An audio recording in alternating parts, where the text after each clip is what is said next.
नववा पाठ षड् ऋतुवर्णनम्। अस्माकं देशे षड् ऋतु भवन्ति। हमारे देश में 6 ऋतुएं होती हैं। ते इमे वसंतः ग्रीष्म वर्षा शरद हेमंतः शिशिरश्च। वे हैं बसंत, ग्रीष्म, वर्षा, शरद, हेमंत और शिशिर। एतेषु बसंत ऋतुराजा इति कथ्यते। इनमें बसंत को ऋतुओं का राजा कहते हैं। अस्यागमः माघ शुक्ल पंचम्यां तिथौ भवति। इसका आगमन माघ की शुक्ल पंचमी में होता है। अस्मिन् दिने वाग्देव्याः पूजनमपि भवति। इस दिन वाग्देवी सरस्वती का पूजन भी होता है। बसंते समशीतोष्ण वातावरणं भवति। बसंत ऋतु में ठंड और गर्मी समान रूप से होती है। शीतल मंदः सुगंधः मलयानिनः प्रभवति। मलय पर्वत से शीतल मंद तथा सुगंधित हवा चलती है। वने उपवने च विविधानि पुष्पाणि विकसन्ति। वनों में और उद्यानों में विभिन्न प्रकार के पुष्प खिलते हैं। पीकाः कूजयन्ति, कोयल कूकती है। वनचराः नभचराः प्रमुदिता भवन्ति। वन में विचरण करने वाले पशु और आकाश में विचरण करने वाले पक्षी प्रसन्न होते हैं।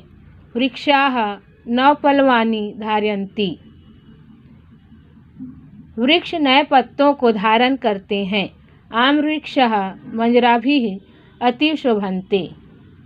आम के वृक्ष के द्वारा आम के फूल अत्यधिक सुशोभित होते हैं। बसंते गते ग्रीष्म आगच्छति। बसंत के जाने पर ग्रीष्म ऋतु आती है। ग्रीष्मे प्रचंड सूर्य तापेन धरः तपति। ग्रीष्म ऋतु में सूर्य की प्रचंड गर्मी से धरती तपती है। प्रचंड धर्मोष्णः रोगकारकं विषसंवेदं बिन्दुरूपेण शरीरात् बहिः निर्गच्छति। तीव्र धूप की गर्मी से रोगकारक विष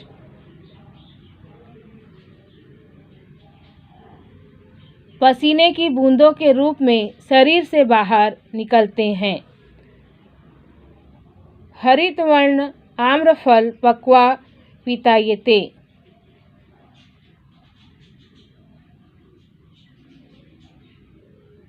हरे रंग के आम के फल पककर पीले हो जाते हैं।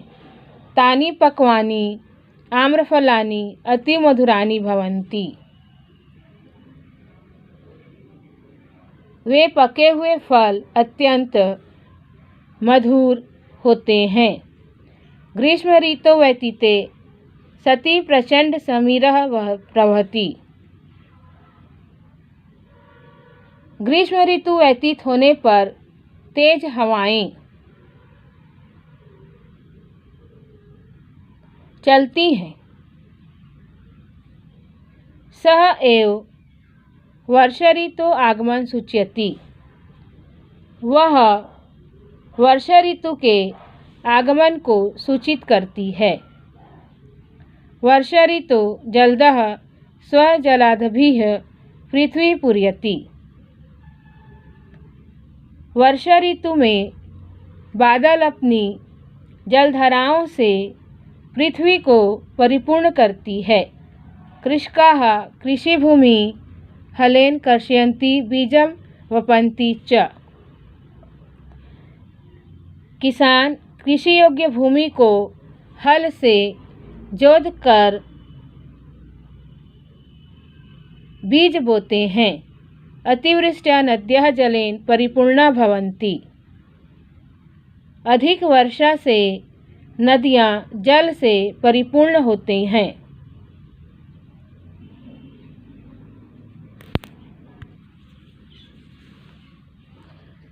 ततः शरद ऋतु आयति। उसके बाद शरद ऋतु आती है। चंद्रस्य ध्वलंसयः संपूर्णधरः जलमयं अभाति। चंद्रमा की शीतल चांदनी से परिपूर्ण जल से परिपूर्ण दिखाई देती है। शरदी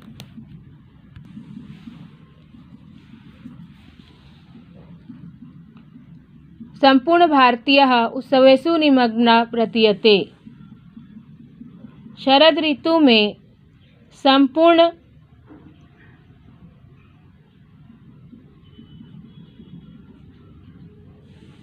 भारतीय त्योहारों में निमग्न दिखाई देती है। शरते हेमन्तः गच्छति। शरद ऋतु के बाद हेमंत ऋतु आता है। हेमन्ते वयं महत् शीतलानुभवः।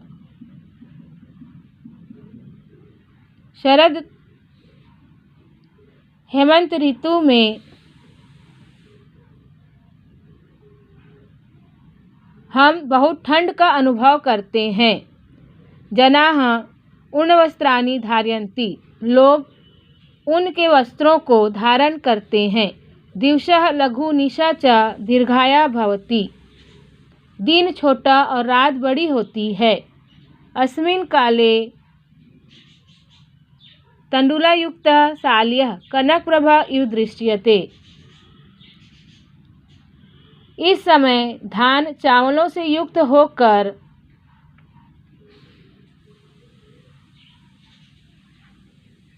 स्वर्ण प्रभा की तरह दिखाई देते हैं। ततः शिशिरा आयति। इसके बाद शिशिर ऋतु आती है। शिशिरे शीतः पवनः वहति। शिशिर ऋतु में ठंडी हवाएं चलती है। वृक्षाणां पत्राणि जीर्णानि भूत्वा पृथ्व्यां पतन्ति। वृक्ष के पत्ते सूखकर पृथ्वी पर गिरते हैं। शिशिर समापनावसरे जनाः वसंत आगमनस्य प्रफुल्लतायाः पीतवस्त्राणि धायित्वा हर्षम् अनुभवन्ति। शिशिर के समापन के अवसर पर लोग वसंत के आगमन की प्रसन्नता में पीले वस्त्रों को धारण कर हर्ष का अनुभव करते हैं।